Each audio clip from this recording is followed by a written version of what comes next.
Hi, I'm Tom Huckins. I'm the Executive Director at Eternal Christendom. I am on my ranch out here in the foothills of the Sierra Nevadas in California. And I wanted to just give you a little bit about my background. I am the oldest of 12. Both my parents are converts, and they're good ones. They have about 50-something grandkids and great-grandchildren, and most of us live around this area.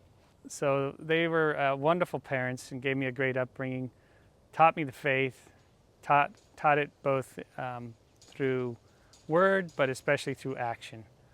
And so I'm very grateful to them. I then, after high school, I spent quite a number of years in religious life. I had a calling that I felt I should follow and was blessed to study in Europe for about 7 years. Little dog came through. And I spent time in Spain, Italy, and Ireland. And that was a beautiful opportunity. And I wanted to, I'll come back to that in a minute. But after discerning that I was really called to marriage, I came back to California, met my lovely wife, Lisa, and we got married and started a family.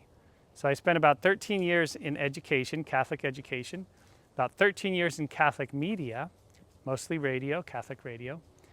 And now I am with Eternal Christendom, and I was blessed to meet Josh Charles and hear about his vision and mission.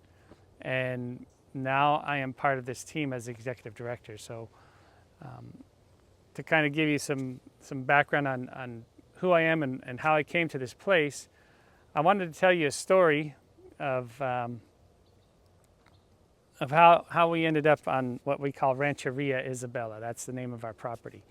So about 13 years ago, my wife and I, our kids were still young, started looking for property, and we had 5 criteria. We needed to have abundant water, which is tough to find in California. We wanted to have usable, arable land. We wanted to be at an elevation where we could grow many different types of fruits and vegetables. So citrus and figs and even avocado. And we wanted to have enough land to basically grow enough food for our family. So we ended up with about 7 acres. And finally, we wanted a view, and God even gave us that. So we're really, really blessed with that. So when we arrived to this land, it was completely overgrown. And little did we know that making this land into a ranch that actually produces was a great lesson in the sacramental and incarnational reality of our faith. This whole property was covered with blackberries, 6 feet high. So the first thing we had to do was root out those weeds, those blackberries. And that was a tremendous task. It took many months. And we had to get those blackberries out by the roots, just like we have to root out sin in our lives through the graces of the sacraments of baptism and reconciliation. And then we had to bring water. We had to bring water to the land. And so I remember the kids, we dug ditches. We used a machine to do that, but they were down in the ditches, putting the pipes together that would bring water to the land so that it could give fruit and grow grass, grow trees, grow vegetables. And so there they were, bringing water to the land. And water is that symbol of baptism that gives us the grace of eternal life. And there are many, many other lessons that have that incarnational aspect to them.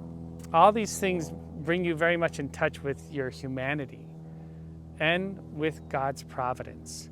And so we are just so thrilled that this place could be a vehicle for grace, a vehicle for formation, a vehicle where we actually have to live out our faith and build virtue.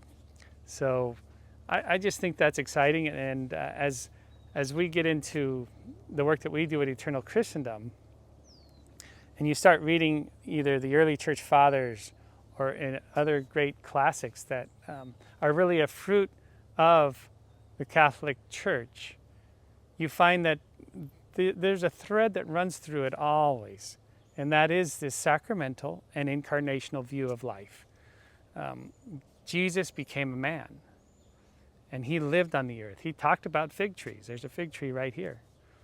And so I just think there's just an incredible gift in being able to do that. I know everyone can't, and I know there's a place for cities in this world too. And I know that ultimately we've been called to the eternal city of Jerusalem. But it has just been something that has formed me as a man and has been an incredible gift to my family to live on the land and try to do a little bit of homesteading, if you like. So anyways, that's a little bit about our story. We've been able to homeschool our children. My wife has done an incredible job with that. She's a nurse by training, so she's made everything into a lesson and all kinds of different subjects that she's taught the children. And all of them have done well. We still have a 13-year-old at home, and he's my worker guy that helps me out a lot on the ranch. But our other children have all gone on to college.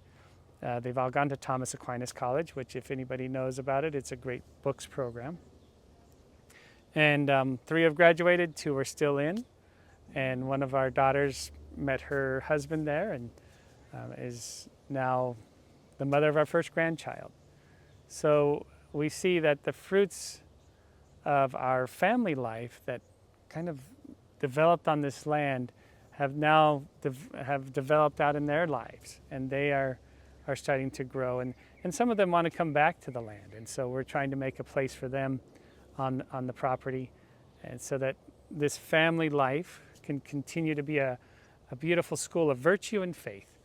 I invite you to learn more about Eternal Christendom. I think that this is going to be an incredible gift to the church and to people of goodwill who want to seek truth, goodness, and beauty. So check us out at eternalchristendom.com, and I'd love to hear from you. If you'd like to reach me, you can email me at patron@eternalchristendom.com. patron@eternalchristendom.com. Thank you, and God bless.